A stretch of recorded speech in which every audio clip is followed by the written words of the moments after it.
जय हिंद दोस्तों, इस वीडियो में हम आपको साइंस का ऑब्जेक्टिव क्वेश्चन बता रहा हूं और पूरा ऑब्जेक्टिव क्वेश्चन आपके क्वेश्चन पेपर में मिलेगा। पूरा 80 में 80 ऑब्जेक्टिव क्वेश्चन आपके क्वेश्चन पेपर में मिल जाएगा। बस इस वीडियो को लास्ट तक देखकर पूरा याद कर लो। एक एक ऑब्जेक्टिव क्वेश्चन याद कर लेना कि बाद में आपको पछताना ना पड़े। सब ऑब्जेक्टिव क्वेश्चन यहीं से पूछे जाएंगे, एक एक ऑब्जेक्टिव क्वेश्चन। ठीक है, तो चलो हम वीडियो को स्टार्ट करते हैं। और जो लोग हमारे व्हाट्सएप ग्रुप में नहीं जुड़े, जल्दी से जुड़ जाओ। जितना हो सके उतना मैं आपको मदद करूंगा। डिस्क्रिप्शन बॉक्स में आपको लिंक मिल जाएगा व्हाट्सएप ग्रुप का। ठीक है, पहला नंबर ऑब्जेक्टिव क्वेश्चन है, विद्युत धारा उत्पन्न करने की युक्ति को कहते हैं। देखो जी, विद्युत धारा उत्पन्न करने की युक्ति को हम लोग जनित्र के नाम से जानते हैं। जनित्र के नाम से जानते हैं। आंसर आपका ए नंबर हो जाएगा। ठीक है, अगला क्वेश्चन देखो। अगला क्वेश्चन आपका है ऊर्जा का SI मात्रक। देखो जी, ऊर्जा का SI मात्रक क्या होता है? जूल होता है। आंसर आपका हो जाएगा बी नंबर। ऊर्जा का SI मात्रक क्या होता है जी? जूल होता है। बी नंबर होगा।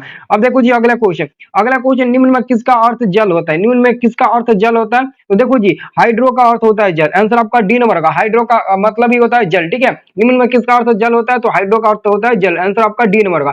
अब देखो जी, अगला क्वेश्चन 4 नंबर है कि निर्वात में प्रकाश की जाल क्या होती है? देखो जी, निर्वात में प्रकाश की जाल 3 × 10 के पावर 8 मीटर पर सेकंड होती है, लेकिन सब में 3 × 10 के पावर 8 मीटर दिया है, 8 दिया है, लेकिन यूनिट चेंज हो गया। तो आप लोग याद रखना, मीटर पर सेकंड होता है। ठीक है, मीटर पर सेकंड वाला।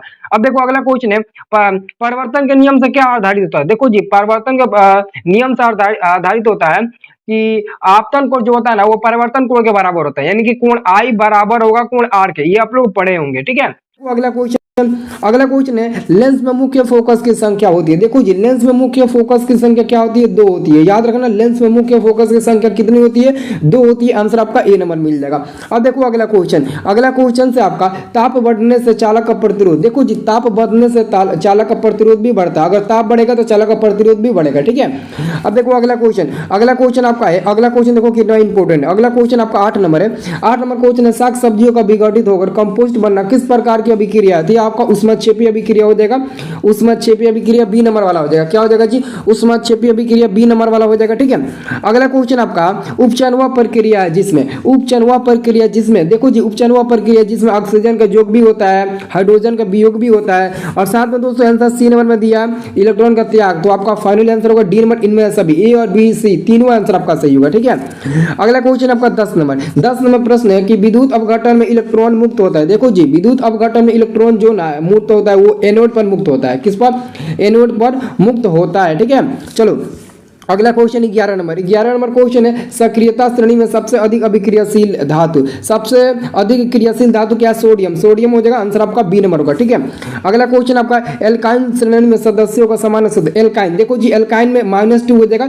यहाँ पर देखो थोड़ा सब में दोनों में प्लस कर दिया, लेकिन माइनस हो गया। CnH2n -2 होगा। एल्काइन वाला -2 हो जाएगा, एल्काइल वाला +2 हो जाएगा, लेकिन एल्काइन में -2 होगा। ये वाला याद रखो, -2। ठीक है, अब दोस्तों अगला क्वेश्चन कह रहा है, एक पिकोमीटर बराबर, एक पिकोमीटर, यहाँ पर देखो 71 नहीं बल्कि 1 पिकोमीटर बराबर। ठीक है, 1 पिकोमीटर बराबर 10 के पावर -12 मीटर होता है। आप सभी याद रखना, 1 पिकोमीटर बराबर 10 के पावर -12 मीटर होता है। आंसर आपका ए नंबर वाला होगा। ठीक है, अगला क्वेश्चन निम्नलिखित में कौन नर युग्मक है? शुक्राणु दिया है, और ऑप्शन नंबर बी में दिया अंडाणु, योनि, फैलोपियन। ये काफी इंपॉर्टेंट क्वेश्चन है। ठीक है, चलो अगला क्वेश्चन आपका 15 नंबर है। 15 नंबर कोई जिब्रेलिन है। देखो जी, जिब्रेलिन एक आपका हार्मोन है। जिब्रेलिन क्या है? एक आपका हार्मोन है। जिब्रेलिन क्या है जी? एक हार्मोन होता है। ठीक है, अब देखो अगला क्वेश्चन, पादप में फ्लोएम उत्तरदायी। देखो जी, पादप में फ्लोएम भोजन संवहन के लिए उत्तरदायी होता है। भोजन संवहन के लिए उत्तरदायी होता है पादप में फ्लोएम। ठीक है, अब देखो अगला क्वेश्चन आपका 17 नंबर, पत्तियों का मुरझाना किस हार्मोन के कारण होता है? देखो जी, पत्तियों का मुरझाना किस हार्मोन के कारण होता है? तो याद एबिसिसिक अम्ल के हार्मोन के कारण होता है। आंसर आपका डी नंबर वाला होगा जी। क्या होगा?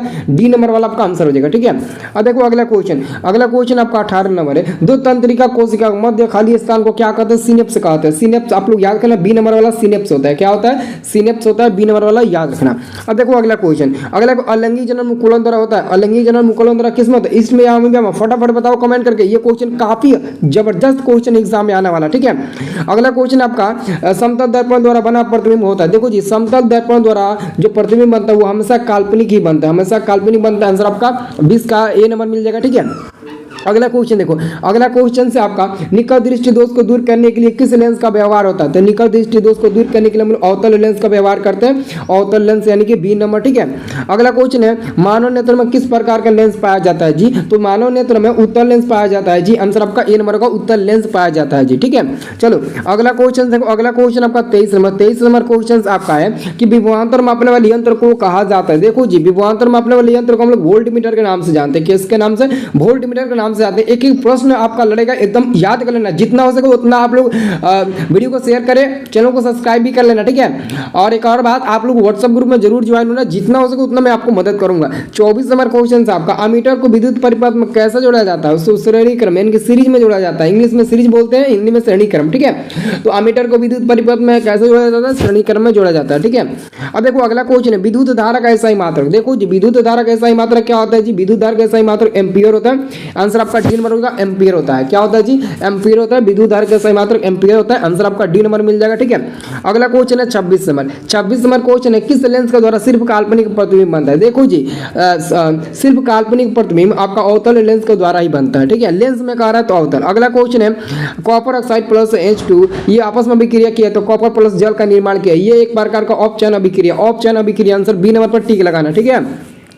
अगला क्वेश्चन आपका है 28 नंबर। 28 नंबर प्रश्न है कि इलेक्ट्रॉन के स्थानांतरण से बने यौगिक कहलाते हैं, इलेक्ट्रॉन के स्थानांतरण से बने यौगिक विद्युत संयोजी कहलाते हैं, आंसर आपका बी नंबर का विद्युत संयोजी कहलाते हैं, ठीक है। चलो बच्चों अगला क्वेश्चन देखो, अगला क्वेश्चन से पीतल उदाहरण है। देखो जी, पीतल एक मिश्र धातु होता है, सब लोगों को याद होगा पीतल एक मिश्र धातु होता है, इसको एकदम जबान पर बैठा लेना, ये क्वेश्चन एकदम आएगा तो पक्का जल्दी से सबसे पहले इसी क्वेश्चन का पेंड करना, ठीक है। अगला क्वेश्चन कार्बन हाइड्रोजन से संयोग कर। देखो जी, कार्बन जो होता है वो हाइड्रोजन से संयोग कर हाइड्रोकार्बन ही बनाता है, हाइड्रोकार्बन जिसमें कार्बन और हाइड्रोजन मौजूद होते हैं उस हाइड्रोकार्बन कहते हैं। अगला क्वेश्चन से आपका कि आवर्त सारणी के प्रथम वर्ग के सदस्य है। देखो जी, आवर्त सारणी के जो प्रथम वर्ग के सदस्य होते हैं वो क्षारीय होते हैं और द्वितीय वर्ग के सदस्य क्या होते हैं? हमेशा अम्लीय होते हैं। तो प्रथम वर्ग के सदस्य क्षारीय हो जाएगा, आंसर आपका बी नंबर मिल जाएगा। अगला क्वेश्चन है वायुमंडल में कार्बन डाइऑक्साइड गैस की उपस्थिति, यानी वायुमंडल में CO2 गैस की उपस्थिति कितना? 0.03%। वायुमंडल में कार्बन डाइऑक्साइड गैस की उपस्थिति कितना? 0.03%, ठीक है। आंसर देखो यहाँ पर दिया होगा, आंसर यहाँ पर देखो दिया है सी नंबर में। अगला क्वेश्चन है sodium hydroxide. Sodium hydroxide NaOH क्या एक क्षार है, ये आपका एक क्षार है, इनके बेस है, ठीक है। अगला क्वेश्चन ऑक्सीजन है। देखो जी, ऑक्सीजन एक प्रकार का हार्मोन होता है, ऑक्सीजन एक प्रकार का हार्मोन होता है, आंसर आपका ए नंबर मिल जाएगा। ऑक्सीजन क्या होता है? एक प्रकार का हार्मोन होता है जी, ठीक है। अगला क्वेश्चन आपका 35 नंबर जी। 35 नंबर क्वेश्चन है जी कि मानव मादा के जनतंत्र का भाग नहीं है तो शुक्रवाहिका, शुक्रवाहिका आंसर आपका होगा शुक्रवाहिका सी नंबर। अब देखो अगला क्वेश्चन पराकोष में होते हैं। देखो जी, पराकोष में क्या पाया जाता है? पराकोष में परागकण पाया जाता है, परागकण पाया जाता है, जो आंसर ABCD नहीं, ABC नहीं होगा बल्कि इसका आंसर होगा डी नंबर। डी नंबर में दिया होगा परागकण, देख सकते हैं डी नंबर में परागकण दिया, यही आपका आंसर सही होगा, ठीक है। चलो अगला क्वेश्चन आपका 37 नंबर है। देखो जी, 37 नंबर क्वेश्चन है स्वपोषी पोषण के लिए आवश्यक, स्वपोषी पोषण के लिए क्या आवश्यक है? तो कार्बन डाइऑक्साइड भी आवश्यक है, क्लोरोफिल भी, सौर्य प्रकाश भी, और इनमें सभी, इनका आंसर आपका होगा डी नंबर, इनमें सभी आवश्यक है, ठीक है। स्वपोषी पोषण के लिए इनमें सभी आवश्यक है, अच्छे से आप लोग याद रखना है, ठीक है। अगला क्वेश्चन है मनुष्य के शरीर की सबसे बड़ी ग्रंथि। मनुष्य के शरीर की सबसे बड़ी ग्रंथि लीवर होती है। लीवर को हम लोग एक और नाम देते हैं, यहाँ में करके यकृत, आप लोग को याद रखना है क्योंकि एग्जाम में लीवर और यकृत दोनों में से कोई भी दे सकता है, ठीक है। इसलिए आप याद रखना मनुष्य के शरीर की जो सबसे बड़ी ग्रंथि होती है वो क्या होती है? लीवर होती है, ठीक है। अब देखो अगला क्वेश्चन पादप हार्मोन उदाहरण। देखो पादप हार्मोन उदाहरण किसका? सब जल्दी से बताइए। तो पादप हार्मोन, देखो पादप हार्मोन किसका उदाहरण है? पेप्सिन, एड्रेनालिन या फिर टेस्टोस्टेरोन या फिर ऑक्सीजन का। बहुत इंपॉर्टेंट क्वेश्चन है, ठीक है। चलो अगला क्वेश्चन आपका 40 नंबर। देखो जी, 40 नंबर क्वेश्चन विद्युत फ्यूज विद्युत धारा का किस सिद्धांत पर कार्य करता है? तो उसमें सिद्धांत पर कार्य करता है। विद्युत फ्यूज विद्युत धारा के उसमें सिद्धांत पर कार्य करता है, आंसर आपका ये मिल जाएगा 40 का। अगला क्वेश्चन से आपका कि किसी कुंडली का प्रतिरोध ज्ञात करने का सूत्र क्या होता है? ओम का नियम बराबर हम क्या जानते हैं? ओम का नियम R बराबर हम लोग जानते हैं V/I होता है। R बराबर V/I, जहां भी होगा R बराबर V/I आप लोग टिक लगा देना। देखो R बराबर V/I, देखो जी ऑप्शन नंबर बी को गौर से देखो, R बराबर V/I दिया, यही आपका आंसर होगा, ठीक है। अगला क्वेश्चन है बैटरी से किस प्रकार की धारा प्राप्ति? इस क्वेश्चन को एकदम रट ही जाना। बैटरी से दिष्ट धारा इनकी डायरेक्ट करंट की प्राप्ति होती है।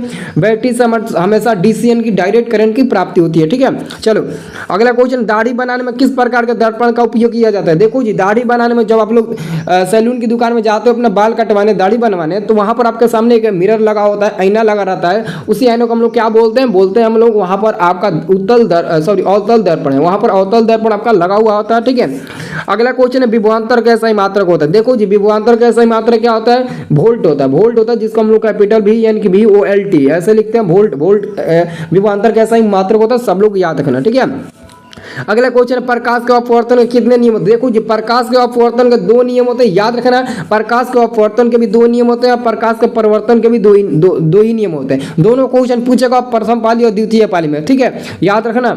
अब देखो अगला क्वेश्चन है श्वसन किस प्रकार की अभिक्रिया है? श्वसन एक ऊष्माक्षेपी रासायनिक अभिक्रिया होगा जी, ऊष्माक्षेपी रासायनिक अभिक्रिया को श्वसन एक प्रकार का ऊष्माक्षेपी रासायनिक अभिक्रिया है।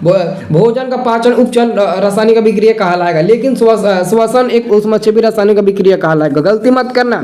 कौन विद्युत का सर्वोत्तम सुचालक है? चांदी विद्युत का सबसे सर्वोत्तम सुचालक होता है। ठीक है, चलो अगला क्वेश्चन है, आवर्त सारणी का उदग्र स्तंभ को कहा जाता है? आवर्त सारणी का उदग्र स्तंभ को हम लोग वर्ग के नाम से जानते हैं, क्योंकि 18 वर्ग होते हैं आधुनिक आवर्त सारणी में, आपको याद होगा। ठीक है, अगला क्वेश्चन है, निम्नलिखित में कौन उपधातु देखो एसबी देखो ऑप्शन नंबर डी होगा। एसबी एक उपधातु होता है। ठीक है, अगला क्वेश्चन पीतल है। देखो जी, पीतल एक मिश्र धातु होता है, जो क्वेश्चन 2 बार रिपीट हो गया। पीतल एक मिश्र धातु होता है, आंसर C नंबर होगा। ठीक है, अब देखो जी अगला क्वेश्चन काफी जबरदस्त है। क्वेश्चन है आपका, अम्लीय विलयन का पीएच मान होता है। देखो जी, अम्लीय विलयन का जो पीएच मान होता है वो क्या होता है? 7 से कम होता है। क्या होता है जी?